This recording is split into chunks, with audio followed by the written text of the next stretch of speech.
Well, hey there, faithful politics listeners and viewers. If you're joining us on YouTube, guys, thanks for coming here for another episode of the Faithful Politics Podcast. And of course, we want you to be liking, subscribing, doing this stuff that hacks the algorithm because people need to hear sane conversation right now. So please make sure you're sharing this. I am, of course, your faithful host, Josh Burtram, and I have, as always, our political host, Will. Will, it's very good to see you.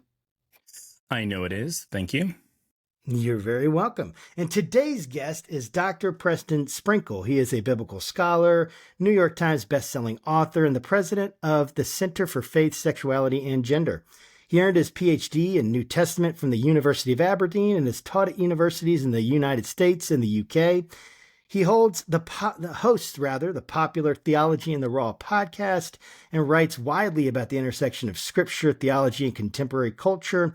His recent books include Embodied Transgender Identities, the Church, and What the Bible Has to Say, and Does the Bible Support Same-Sex Marriage, where he argues for theological clarity with pastoral courage. Preston, thank you so much for being on our program today. I got to say, we've been looking forward to this for a while. Oh, thanks for having me on. I'm super honored to be here. Well, yeah. Well, I guess just to get started, I would love for you to give, our audience a sense, maybe a little bit more of who you are and why you got into this such a controversial space. And you can even maybe give them a sense of kind of the flack that you've had to take being a bridge builder to the LGBTQ community. Mm-hmm. And I would just love to hear that. So people, because it's very rare to find someone who's truly loves the Bible, I think, in the way, or at least shares my views, I should say. So someone who shares my views of the Bible and yet is a bridge to the LGBTQ community. And I think it's such an inspiration. I'd love to hear kind of your thoughts on that. Yeah. Well, thank you for that.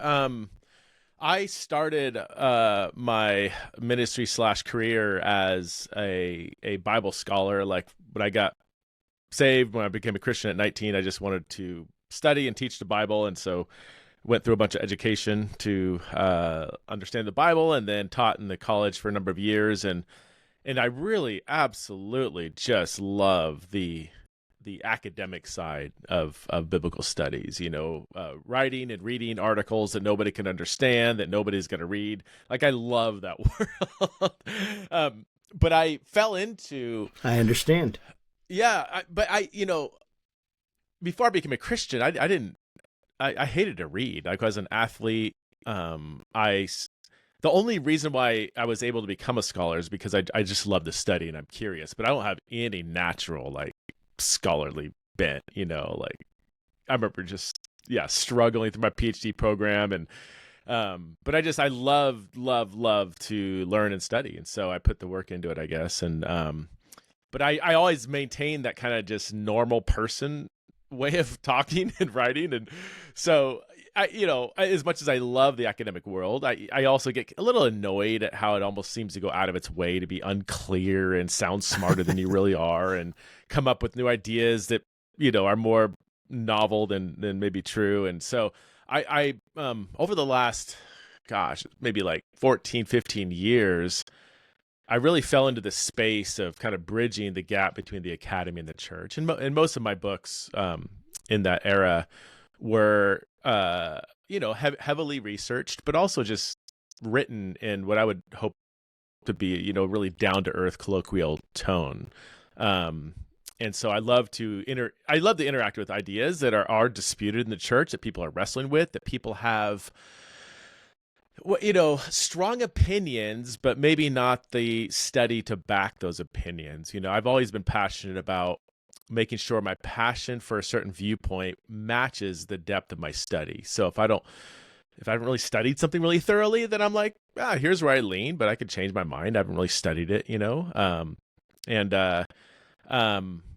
so that's brought me into several topics that were of interest to me, where I said, I'm just going to try to see what does the Bible say about this. And if I end up landing on a view that's different than what my Sunday school teacher told me back in third grade, then so be it, like I'm going to go where the text leads. And that's led me to conclude certain, I've landed on some less than popular viewpoints within evangelicalism and other viewpoints that are widely held in evangelicalism. So people kind of don't know what to do with me. They kind of want to put me in they want me to check off all the boxes on this side or that side. And I think if you, I think if you're studying the Bible thoroughly and honestly, you're probably not going to line up on one side of the political aisle or one side of this, theological tradition. For sure. So, I fell into the sexuality space really just out of an academic interest to understand what does the Bible actually say about same-sex relationships and marriage. I knew what I was supposed to believe, but I didn't know why I believed that. And so I went down a long theological journey. And in that journey, I also got to know many LGBT people, many of whom are dear friends to this day. And I ended up concluding, I do think the Bible says that marriage is between a man and woman. But man, I think that the church has done on the whole, a really terrible job about going about that. Over and over and over, I'd meet an LGBTQ person, and they said that the most common thing I heard was, "I've never met a Christian that was kind to me." Like, what? God. But wait, my Bible says the kindness of God leads to repentance, and the church should embody the presence of God on earth. So that's not just, Christians need to be nicer. Like, that's a theological problem. So my passion over the last 10 plus years has been trying to teach and maintain and advocate for theological truth regarding marriage and sexuality. What I believe, the way I'm reading Scripture, and people read it differently, and that's okay. But also to embody a really radical welcome and kindness and love towards LGBTQ people within that framework. And some people said, you can't do that. You got to pick one or the other. And I said, I do think that was kind of Jesus's MO, preach the high ethical standard, but radically love people who fell short of that. Like, that's kind of the thread woven throughout his ministry. So yeah, I spent the last 10 years trying to dismantle that, what I think is a false dichotomy placed upon me. So that's a long answer to your short question. No, it's good. And I have to say that your book about same-sex marriage is a good one. And as we were sort of like discussing before we started recording, like, it's a book that we're actively going through right now. Josh and I and a couple other guys. We're still in chapter 1. And even though we started it, I don't know, a couple months ago, something like that. But what happens is, like, we go through it, and then we just start talking about like things. And I think, the ministry is taking place there, kind of in our conversations. Like your book is sort of offering us a guide.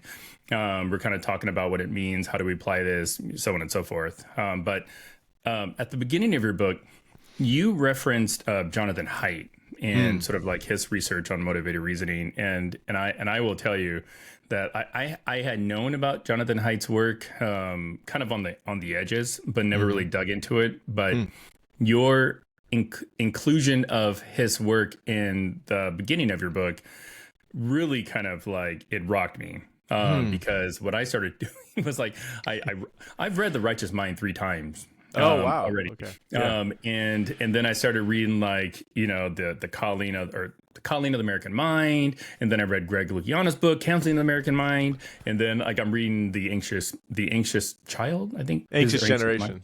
Yeah. So in other words, like, I become like a Jonathan Haidt like fanboy because, like, it just makes sense to me. Like, and I think it can explain a lot of what we see in both politics and religion today. Yes. So I'm curious, like why did you sort of like decide to start your book with him? And if you included him later in your book, I apologize. Like I said, we're still on chapter 1. Yeah.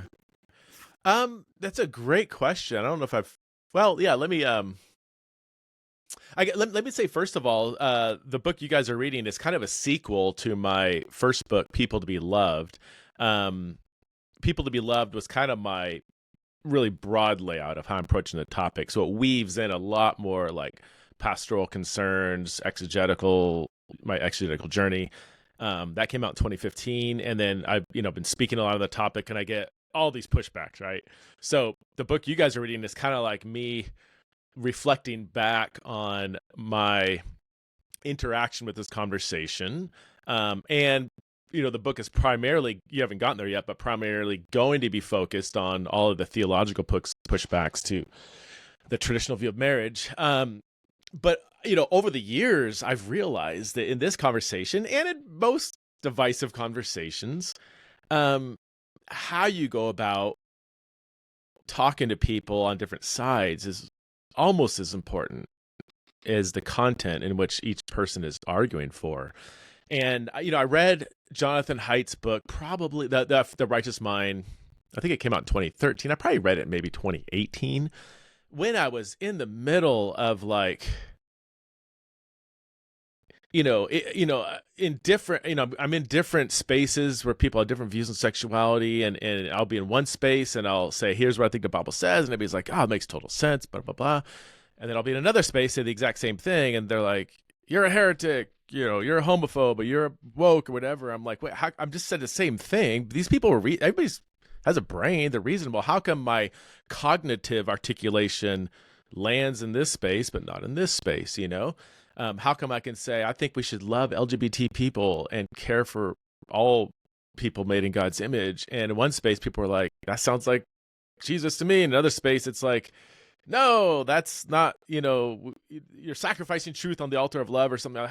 So when I read Haidt's book in the midst of figuring out why are people responding so differently, his work was so helpful that that elephant and rider image of 90% of why people believe what they believe, including me, including you, is not really because we work through our rational reasoning of all the argument. 90% of why we believe what we believe comes from a gut reaction, our intuition, our emotions, our stories, our context, our experiences, and so much of that feeds into why people believe what they believe. So all that to say, by the book you guys are reading, what does the Bible say about same-sex marriage, or does the Bible support same-sex marriage? It is primarily analyzing the intellectual, theological arguments, and I think that's important. And I think we need to do that. But I learned over the years that we can't even do that well unless we first understand how to have a fruitful conversation with people, taking into account all these other things. So that's why I felt that I cannot write a book just defending traditional marriage until I really talk about what's even lying beneath that. So that was the goal. I honestly feel like that first chapter. And I've had people say that was the most important part of the book as a whole. I'm like, I don't want to discount the rest of it. It took a lot of work, but I kind of, I don't know. I kind of agree. Until we can learn how to even have civil conversations, fruitful conversations, then I don't know if it's even worth getting into it. Yes. So yeah. Anyway, that I'm glad you picked up on that. I'm really. Excited that you found Haidt's work so helpful, because I think his work is incredibly helpful. One of the reasons I think it's so important, and I think especially not just for the study and research that you do, but even just for Josh and myself, is we recognize we operate in a very uncomfortable space for a lot of people, because we will have both left and right on our show, believers and non-believers. And that's sort of our shtick. It's not like we're intentionally trying to be divisive. It's like when we bring on Kevin quite Roberts, the opposite. Yeah, it's I really want to understand, why do you feel so strongly about school choice? Or when we bring on Lucian Greaves, I really want to understand, what is the big thing about the Satanic Temple? But, and we had an episode air recently where we brought in somebody from the Southern Baptist Theological Seminary to talk about Christian patriotism and whatnot. Great conversation, very, very cordial, civil. We even found places of agreement. But our audience, I think, had a different reaction. One that, resulted in death threats, and that's not the normal, but I think it does sort of speak to this tension where it's if we can't even have conversations to learn about, the way other people think, then how do we get through this season that we're in? So for me, it's that the work wasn't just great that you included it. It was almost essential, and I agree, and feel free to respond to that if you want. No, that's great. And you probably get this critique a lot. I get it all the time. Why are you platforming that person, or this person. And then Exactly. and I don't even know what you guys think, but I just refuse to acknowledge that concept or the fear of that concept. It's a very new thing. And, it's just kind of a derogatory way of saying, why are you talking to somebody you disagree with? I'm like, okay, let's step back and look at our world today. Hyper polarized, hyper siloed. Everybody's rushing to hide out in their echo chambers. And, some people even say we're on the brink of like a civil war, socially, maybe, if not violently. It's like, what do we need right now? More siloed conversations, or maybe reach across the aisle once in a while and talk to somebody you disagree with, And it's like, well, their ideas are dangerous, they're evil. I'm like, well, if they're that obviously dangerous and evil, then bring them to the light. Like if they're so absurd. Yes. Like I love that you had the high priest of the Church of Satan on, or what, it's like Christians should be like, these ideas should be so, if you're like, they're so bad, you shouldn't platform them. I'm like, well, if they're so clearly bad, then expose them. And people can say, well, obviously this is wrong. Thank you for alerting me to what the person actually says. So yeah, I just refuse to even acknowledge that concern. It's like Charlie Brown's teacher in my ear when people say, you're platforming that, you platform this. But I have found, though, I think, and I think there is a growing silent majority, hopefully, that actually appreciate it. They're just scared to say it out loud. And then you have the fringe angry voices that get on both sides, they get angry and throw accusations and accuse you of being woke or Marxist or platforming or whatever. And I just, I as I travel the country and talk to actual people, not just bots on social media, like it's like, I think the average person actually appreciates hearing two people get along, humanize each other, express difference, maintain those differences, but also go about it in a curious, humble way. I think the most humans appreciate that and know that is we probably need more of that in the world, and not less. I absolutely agree. And it kind of leads to this. It's a tension that I feel, and I would really love your thoughts on this in the sense of we say we're open to changing our mind. Right? Yeah. We say we're open, and I have to say that. So I'm going to say something that I've said before probably, but people can take this and they can make it out of context and then throw it out there, and then I'll be the woke whatever. So, all right, go ahead. It's already been done. Thank you. All right. But what I'm saying, though, is that if I'm going to be honest, I need to, and intellectually honest, especially have intellectual virtue. I need to say, hey, I am open to something like same-sex marriage being accepted and endorsed biblically. Mm-hmm. Because if I'm not, if I'm hermetically sealed from ever believing that or even considering it, then how can I, one, expect someone else to do that for me? I think that's one of the things you pointed out in the first part of your book, chapter 1. And then another part of it is how can I expect to persuade, which I want to do, when I'm not willing to even hear what they're saying? Yes. And so I have to be open.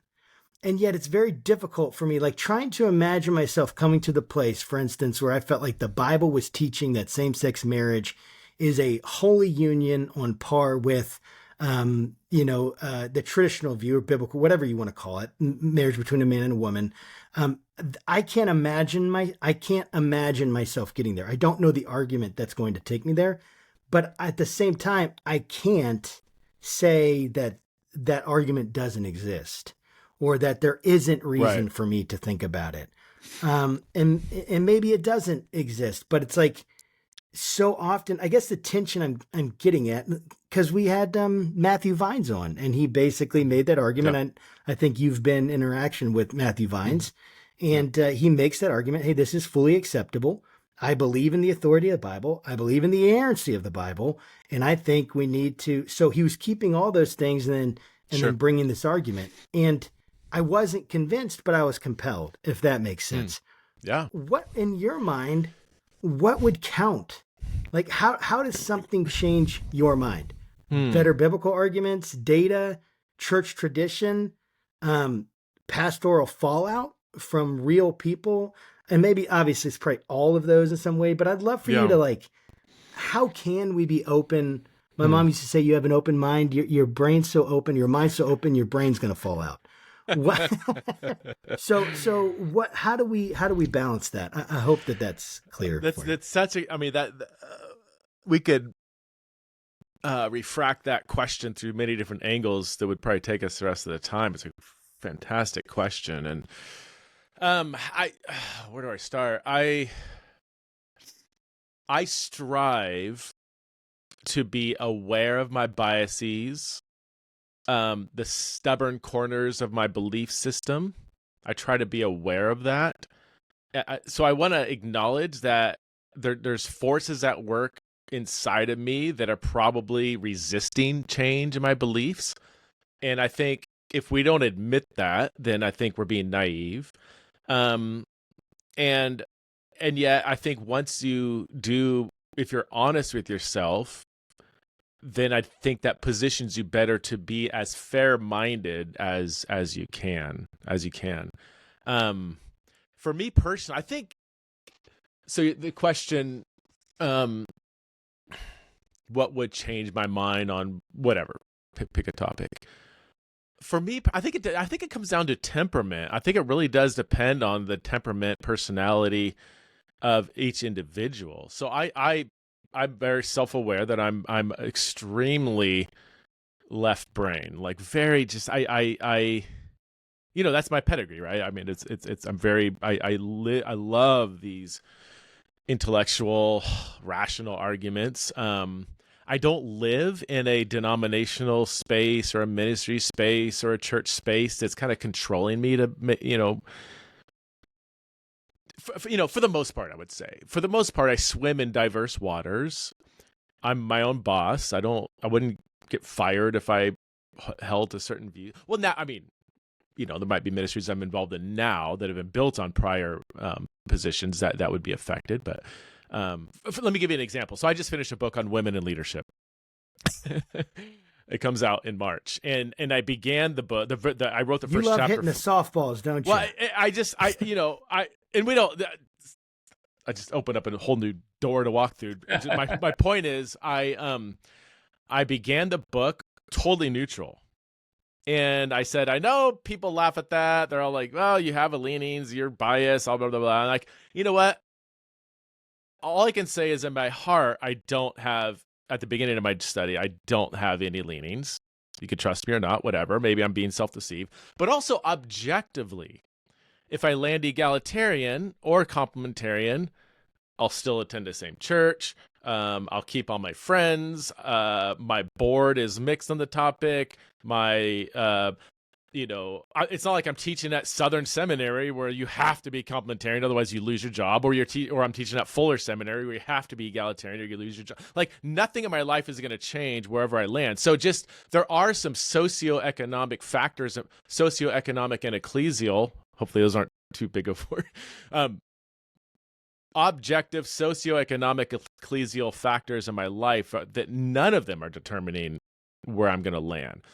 Other people aren't in that. Most people aren't in that space. If you're pastoring a complementarian church, you're like, I'm going to study what it says about women leadership. People are going to be like, okay, so if you don't land complementarian, you're going to lose your job. Obviously, that's an objective factor that's going to shape your approach. So all that to say, I have, for the most part, gone about my exegetical journeys on these various topics in spaces that, for the most part, allow me to land on different sides. For instance, I studied. I was at a Bible college when I studied what the Bible said about hell, and I landed egalitarian. Or no, sorry, I landed annihilation on the annihilation side because I think the Bible teaches it clearly. And my colleagues at the school, the president changed the doctrinal statement to make room for me. Brilliant, isn't it? That's amazing. When I studied warfare and violence, I landed pacifist, and one of the board members of the Bible college was furious, and they actually said, well, maybe this isn't the place for you to be a board member anymore because we find his view agreeable. Not that all of us agree with it, but he made a good biblical case, and we want to foster an environment for him to do that. So even in the times when I've landed outside of mainstream evangelical views, I've been in spaces that have allowed for that. And all that. Sorry, I'm going way too long. When I approached sexuality and marriage, I truly, as much as I'm able to be self-consciously aware, I said I want to go where the text leads, and if we got this question wrong, then I'm gonna go where the text leads, even if it leads me outside of traditional evangelical belief. So, yeah. I love that.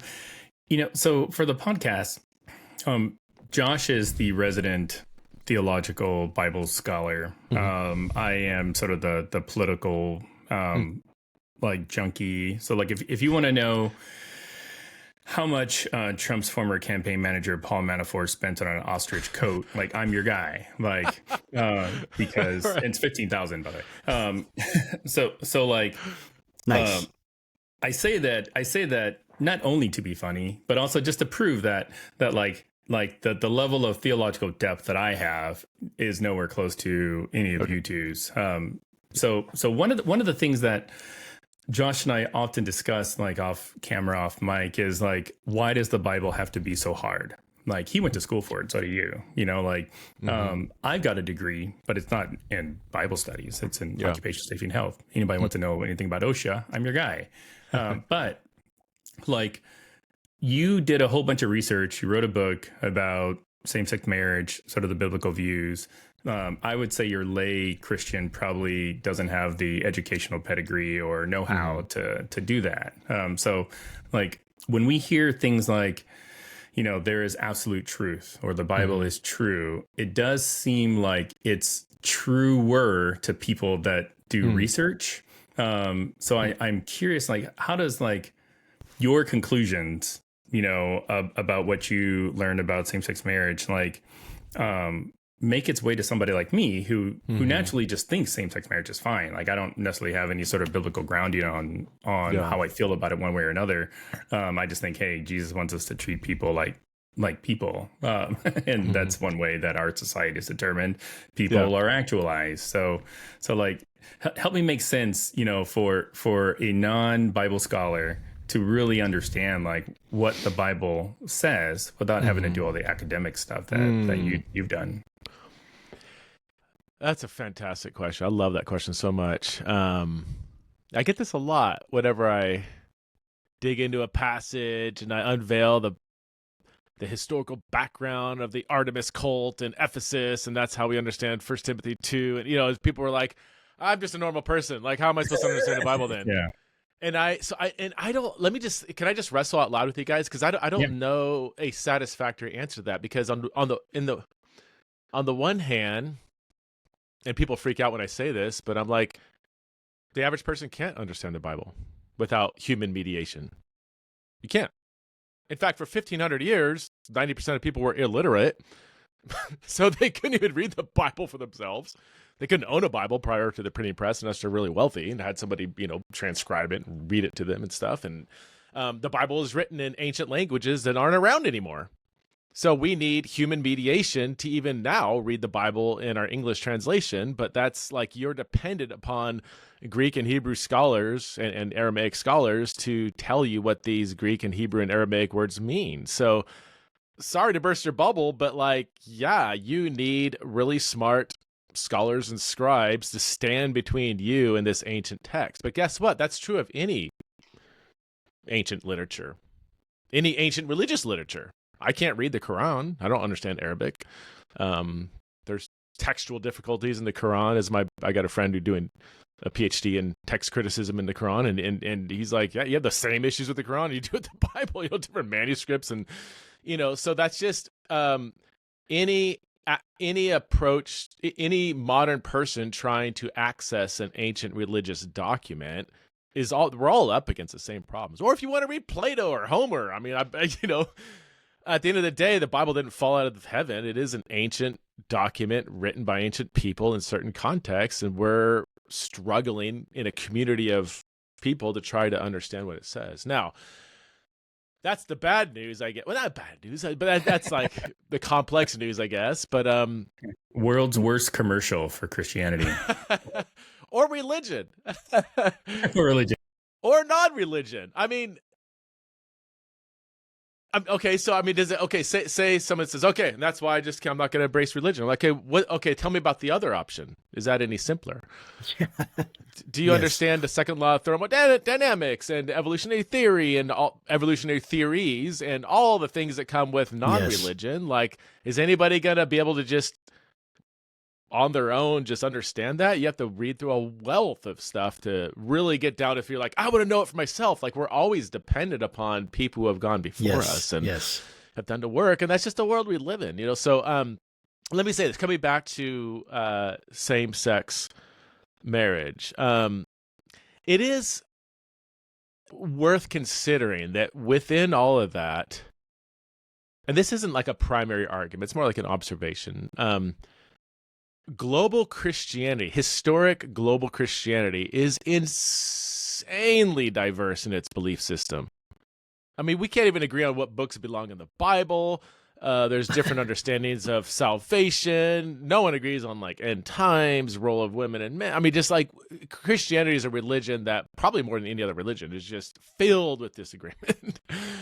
One of the few things that global historic Christianity has believed unanimously, as far as we can tell from the literature, is that male-female sex difference is an intrinsic part of what marriage is, and relationships like same-sex sexual relationships and others are not part of God's design for human sexual expression.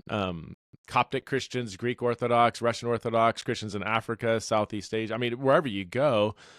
So if you take a wide-angled lens, the average person for 2,000 years and the scholar has all read these texts the same up until, again, with that wide-angled lens, you have this kind of little kind of blip in modern Western, some parts of modern Western Christianity in Europe and in North America that says, no, I think these texts have been read wrongly. And even there you have, you know, other people within those social contexts that say, no, we've been reading them correctly. So I don't think I don't think the plain meaning, I don't like that word.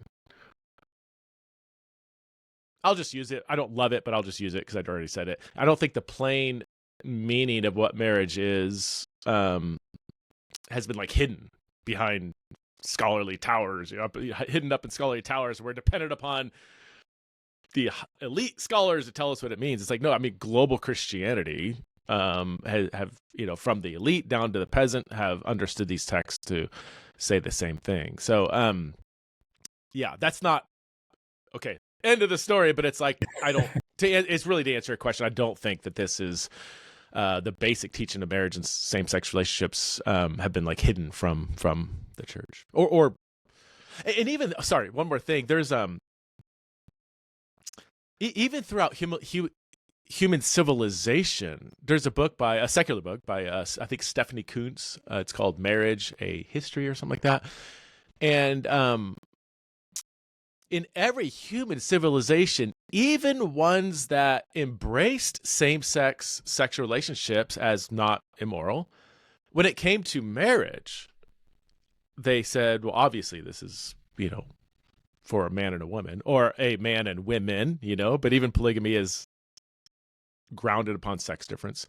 So even in cultures, so this is not just a religious thing, just in human civilization, the concept of marriage in particular was always believed to be designed for, partly, you know, one of the main purposes is to bring children into the world. So it's really in a post-pill, you know, birth control era from the 1960s on, where people started to explore other ways of conceiving of marriage, which that just because they're new and modern or Western doesn't mean they're wrong. I'm just saying it's for most of human civilization, the Christian view of marriage was largely shared across civilizations. So, yeah, that makes sense to me, and I agree with that. And I want to push in on a tension that I've been facing, because So on the one hand, like in terms of theologically, like I said, like I haven't been convinced by the arguments, and that doesn't mean I can't be convinced or I won't look at them again. I absolutely will.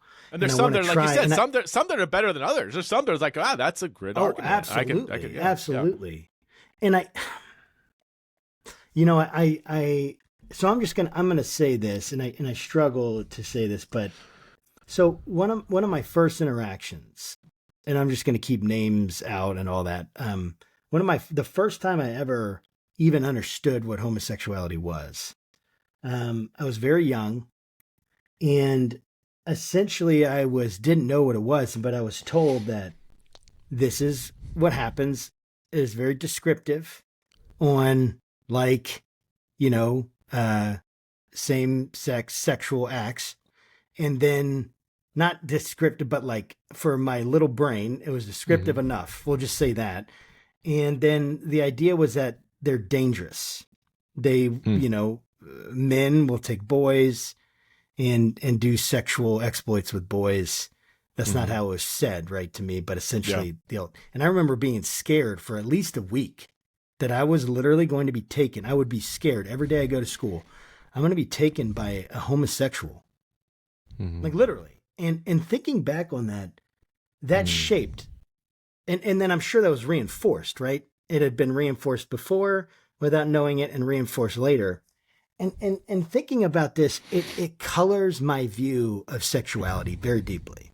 And my view that homosexuality, LGBT, it's dangerous. It's not just different, it's dangerous.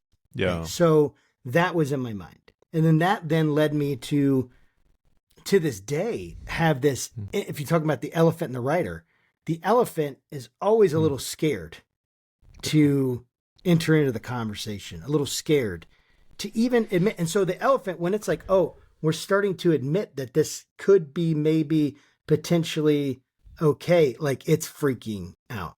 And so I want to get to this tension where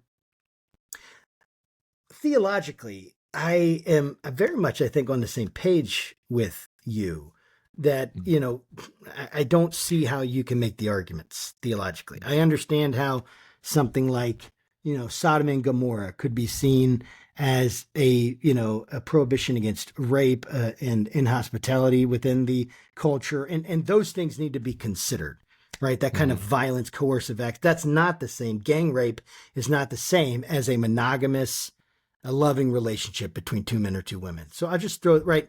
I'm not going to put those two things in the same category. So I can acknowledge some of those differences, and you can speak to any of that, right? I'd love for you to.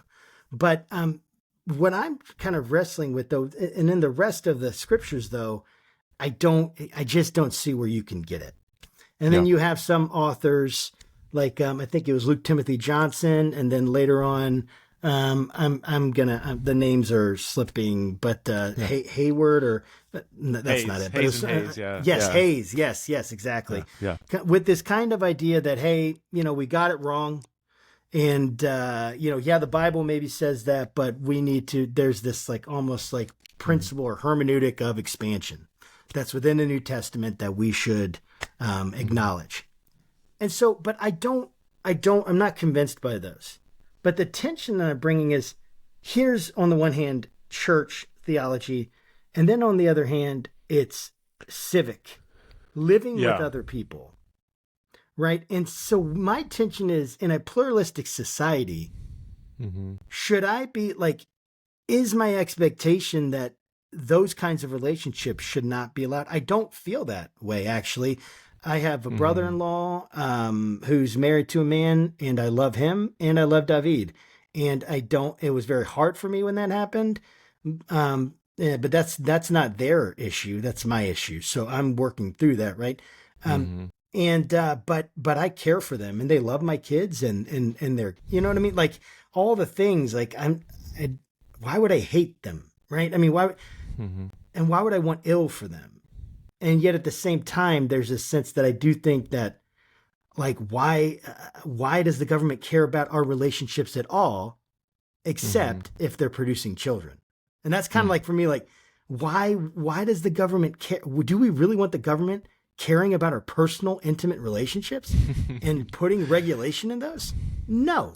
The only reason we would care about it is if it produces children and protecting those children. And the majority of people that are going to have kids are are opposite sex couples that have kids, right? That's the majority that will happen, the most people. So all I have to say, how can we work through the tension of, and what do you think about that on the pluralistic, hey, here's our country, can we really take away this right? Because it's very likely that Obergefell is going to be challenged. And under this court, I don't see it holding up, to be honest. But so then it'll go to the states. And then what do we, then we have more arguments on that. What do you think about that theology versus civic realities there? Yeah. Well, I would love to hear Will's thoughts too, because he's the expert on the other side there. So I constantly wrestle with the tension, and it really has to do more with one's view of, I guess, church and state. And here's the tension I wrestle with. On the one hand, I in my political theology, I lean much more Anabaptist, Hauerwas, Yoder, strong separation between church and state, almost a pretty negative view of the state. And so when I think of biblical Christian ethics, my kind of default is to say this is for the church. We should not impose Christian values on the state. That's kind of my default. On the other hand, I do believe, God is creator, and his laws are good for creation. Like, we should want all creation to follow its creator, and that's the way creation will flourish. And in the end, it will be that, and there are certain, I think my tension with, like, I don't want to impose my Christian values on a secular nation, people that aren't even following Jesus, whatever. On the other hand, I kind of wonder, like, well, we all do that to some extent, right? Like, if you want looser borders and more immigration, and you're a Christian, and you're fighting for those laws, and you're opposed to ICE raids and all these things, why do you want those things to be true? Well, ultimately, it comes from if you're a Christian, your religious values. Like, we should treat the immigrant well. We should welcome the stranger, and we should fight for laws that do that. It's like, well, that's kind of intrinsically, or it's very similar to the right-wing Christian who wants to enforce anti-abortion laws. Well, why? Because they believe abortion goes against biblical values. So I don't. I do wonder if there's if a form of Christian nationalism, if I could use that debated term, kind of exists on different sides of the political aisle. Well, I hesitate using it because it's just defined so differently, and people, whenever I bring it up, like, you need to define it more specifically. So, we've had so many people on to talk about. That's all I meant. We've had all the experts on to talk about it. So it's really more of a question. While my default is Christian ethics is for the church, we shouldn't impose that on the secular nation we're living in. I do wrestle with, well, is it even possible for Christians to advocate for certain laws and against other laws, while is it even possible to separate those concerns from our, at the end of the day, Christian values? And is that not a form of trying to impose our values on a secular nation? So I don't know the answer. Will, can you fix this? Come on, Will, give us the answer. Is that making sense, that tension? And I've been wrestling with this for years. It does. And I think it's so funny. Josh and I were literally just having this conversation about like marriage equality and all those other topics. And my viewpoint is largely predicated on the fact that we in this country have made marriage into more than maybe just how we view it in the Bible, because we've attached all these sort of like benefits, tax deductions and all kinds of other stuff. And, being that I'm a person of color, I'm married to a white woman. My dad was born in 1928 in Oklahoma.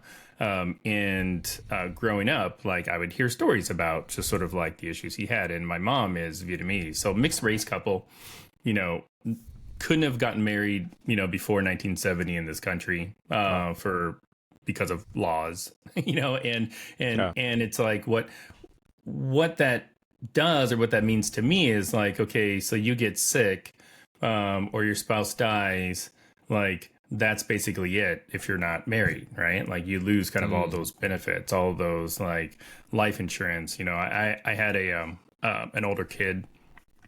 He's 11, but when he was 9 he had a series of medical issues, and that required my wife and I to basically just live in the hospital, but if we weren't married, like I couldn't do that, or she couldn't do that or whatever. So it's like if we as a society are going to affix all these benefits to marriage and then say that a certain group of people in the country can't get married, so the marriage part is almost like benign to the argument. It's like, well, what about all the other benefits that every other American has, so when I think of like the theological debate versus sort of like the civic debate for same-sex marriage, like in my mind I'm just thinking like Jesus would want me to encourage people to have the same benefits that I've got, and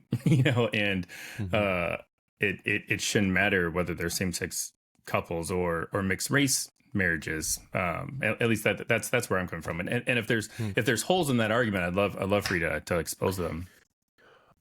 I don't know. It's a great point. And we do live in a pluralistic society, right? That wants to give equal rights to people with very different religious and ethical views. And I don't, again, I'm wandering outside of my area of expertise, but I feel like that's always going to be a tension, I could still, I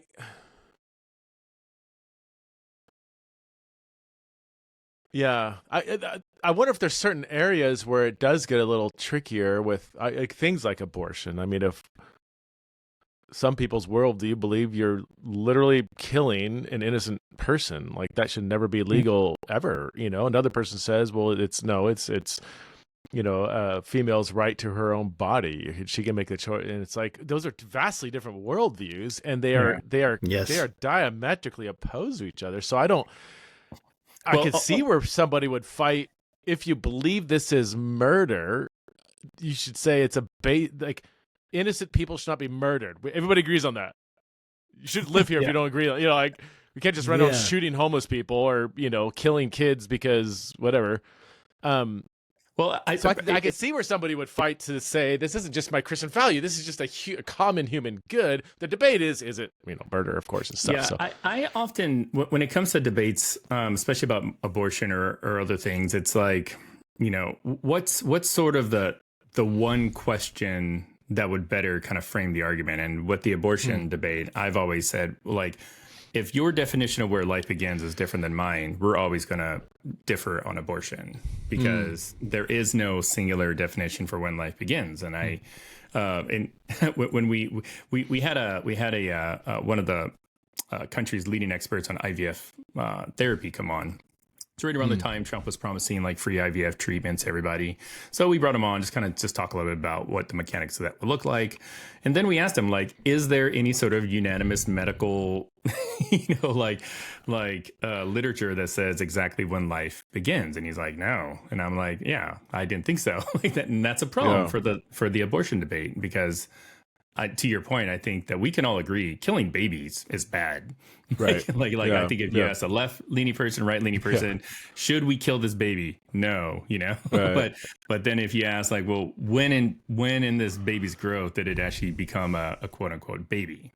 Then I think you're going to get radically different answers. Right. Yeah. Yeah. No, that's good. Yeah. Yeah. One of the things I'll just let me speak to that just for a moment. This one thing that I think is interesting about the abortion debate is that it is about life, but I don't think it's really about life. I would just add some nuance to what you're saying, Will, because I think this is what you're saying, but I'm just being more precise because I don't know. Maybe I'm just trying to be a jerk. I don't know. You're going to mansplain. Yes, I'm about to mansplain to you. What? But what I'm trying to get at is that it's really about personhood, because I think everyone says, yeah, life begins at that point. It's a living something, right? It's yeah. You know, if a freaking plant is a life and a bacteria is a life, then certainly this cell that's a human, that's an early human and developmentally is a life. I think it's the personhood. At what point does this personhood actually is so clear that rights should be conveyed, i.e. the right to life, to not be killed. And I think that the precision issue is a big one, because like for instance, even in the marriage thing that I was saying, like, I think the issue is that marriage has been redefined. Now, it's been redefined from the core being this reproductive unit, essentially, right?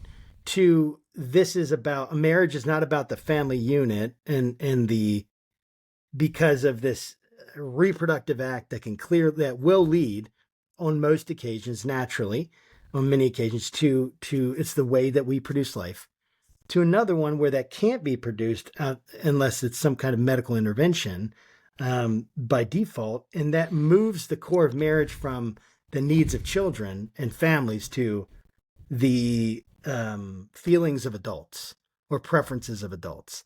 That's kind of where I see the shift has happened in the definition of marriage itself. And I think that this precision is important. And I'd love to hear your thoughts on any of this, but my question for you is, like, thinking about the precision issue is, what's kind of the best argument you've heard against your case for same-sex marriage, and how have you responded to it? Like, I would just love to hear, like, how you process these arguments and say, that's good, but how do we do it? I would love to kind of hear not only what it is, but your method as best as you can articulate that. Again, because I'm really primarily focused on what does the Bible say, and if it says something we don't like or agree with or want to follow, then that's okay. Then everybody's free to kind of respond to that. So I really am narrowly focused on what does this ancient religious text say about this topic. I would say there have been different seasons in my journey where different arguments were more compelling than others. Early on in my journey, the argument that the prohibitions in the Bible, the arguments that the passages that explicitly prohibit same-sex sexual relationships, the argument that those prohibitions were not focused on all kinds of same-sex sexual relationships, but only certain abusive kinds that were very widespread in the ancient world. And, my primary area of study in biblical studies is kind of the Jewish and more recently Greco-Roman background of the New Testament. So I very much value the cultural context. And I remember when I first looked into that and looked at the literature, I'm like, gosh, there's something here. Like, a lot of these same-sex relationships are abusive.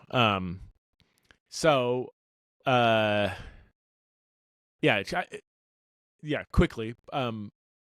As I did more research, there were two things that kind of came up. When I looked at the ancient background, I saw, well, they're actually more diverse than some people are making them out to be. You'd had some abusive relationships, you had some consensual relationships, you had some with age differences, an older man and a younger boy. But I'm like, well, heterosexual marriages were an older man and a younger girl, teenage. So, I mean, I don't think age difference was really the concern there.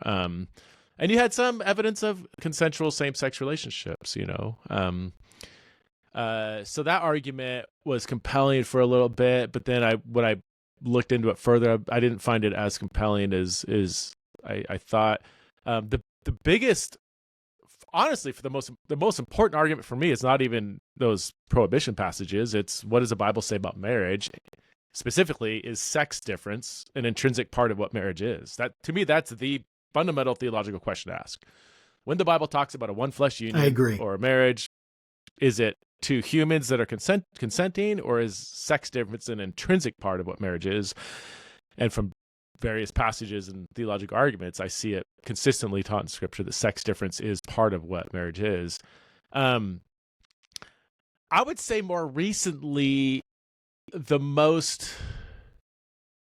so James Brownson is a biblical scholar who he addressed that argument, and it felt compelling at first, but again, once I really slowed down, reread his book, dug into it, looked up sources, I found it less compelling. In fact, early in my research, I said, if I can't respond to Brownson, then maybe same-sex marriage is true, So I ended up writing a peer-reviewed journal article, thoroughly responding to his article, showing points of agreement, points of disagreement.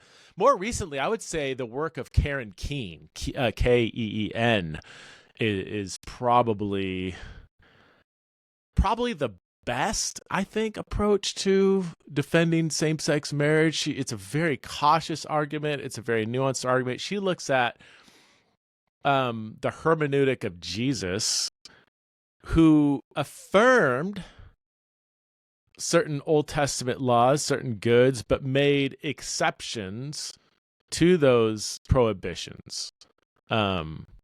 Sabbath keeping, other Jewish laws, And so she makes a very nuanced argument that perhaps the prohibitions of same-sex relationships, which she says are there, they're prohibited. But for the sake of preserving human life, your ox falls into a well or whatever on the Sabbath, that the hermeneutic of Jesus could be, applied to making exceptions to these laws. And I'll let the listener. I'm not going to give my. If you Googled my name, I actually interact with Karen on a lengthy blog exchange over her work. So if you Google Preston Sprinkle, Karen Keen, you'll probably get a back and forth, and you can see my very lengthy responses and her very lengthy responses. And I really appreciated Karen's spirit. She's that. The things I appreciate about her the most are that she steelmans very well the traditional view, because she held it for so many years. And she doesn't use highly charged rhetoric. It's very just like, I felt so honored by the way she was articulating my viewpoint. She did it very well. And even in her engagement, she was very gracious. She's a scholar, so she enjoyed, I think, just the scholarly exercise of interaction, of exchanging ideas. So, yeah. Gosh. So I know I could probably talk to you for another hour, because we haven't even gotten to I don't know. Let me see. At least 90% of the questions we sent you ahead of time. But I do want to ask you this, just our last question, and more of a hopefully a hopeful one, where anybody that spends any time on social media that's doom scrolling what's happening in the country right now is definitely activating that elephant, and that writer's telling them everything they're looking at is correct, right?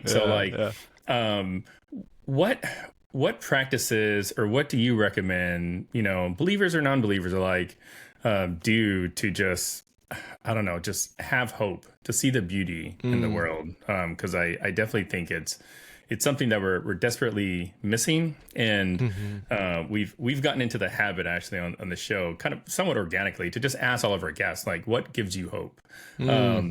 One day, if we ever get popular enough to hire an editor, we can have them splice all these things together, and it would make it really cool reel, but it would take too much work, and we're just two guys. So what gives Preston hope? Well, Jesus gives me hope. Of course. Come on, somebody. Yeah. No, I mean, I know it's so cliched, but I just have to say it just to make sure people hear me say that.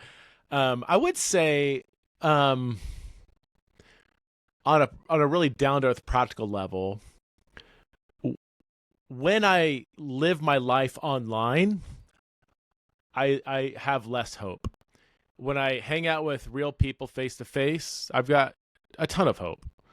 I don't I mean, whether it's the algorithms, whether it's the kinds of people that are online all the time, whether it's the polarization that the online community fosters, whatever it is, I think it's it's probably the only undisputed thing I'll say in this episode is that the more time you spend online on social media, the more anxious and angry you are. And I think the system's kind of rigged toward that direction.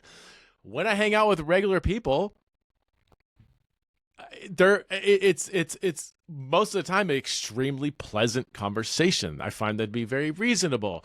Whether they voted for Trump or not, like I meet some of the most reasonable. I didn't vote for Trump. I'm not a Trumper at all.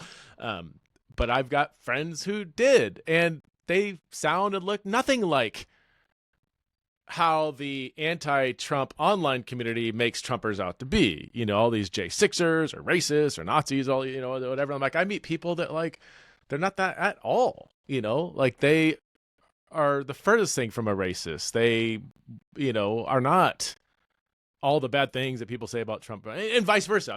Meet Democrats that aren't like, let's kill as many babies as we can, and let's break down the walls and flood, the country with undocumented immigrants. Like, most people have actual people, embodied people, face to face in your community, have probably more shared beliefs than disagreeable beliefs. It's just, I think the polarization is so magnified online. So anyway, that's my response. Spend less time online and more time with real people. I love that. And I agree 100%. I'm just naturally wired to be an introvert, so I don't really get out very often. But from the interactions I have had with real humans, they've all been very pleasant. And I agree that we do agree on a lot more than we give ourselves credit for. I was speaking to somebody at my kid's bus stop, and the person comes to bus stop, they got a MAGA hat on, and we were just talking about, I don't know, some new power plant that's coming in our town, and I didn't necessarily mention that I was a Democrat, but he sees my Abigail Spanberger sign in my yard, so I mean, I'm sure he's not confused. And we got to talking about politics a little bit, and I just said, yeah, this government shutdown sucks. We all, actually probably agree on a lot more. I was like, we all think Congress should have term limits. Nobody thinks they should be trading. I was like, and I haven't met a single person that has not wanted the Epstein list released. Right. I was like, three things right there. Just release the list. And I'm like, and if we can agree on just these three really obscure things, imagine all the other things we could probably agree on if we started talking to each other. Yeah, so absolutely. Well, thank you so much, Preston, for coming here. How can people follow you, stalk you, look at what you're doing? My podcast, Theology in the Raw, would be a go-to. I record 2 episodes a week. And then the website, theologyraw.com or prestonsprinkle.com. Awesome. That's really cool. And you said you got a book coming out in March? Yeah, it's called From Genesis to Junia. An honest search for what the Bible really says about women in leadership. So, yeah. Nice. That is Check awesome. It out. Yeah. Well, when it comes out, we'll definitely try to get you back on and push some product on our show. Thanks for everything you do. Yeah, thanks for having me on, you guys.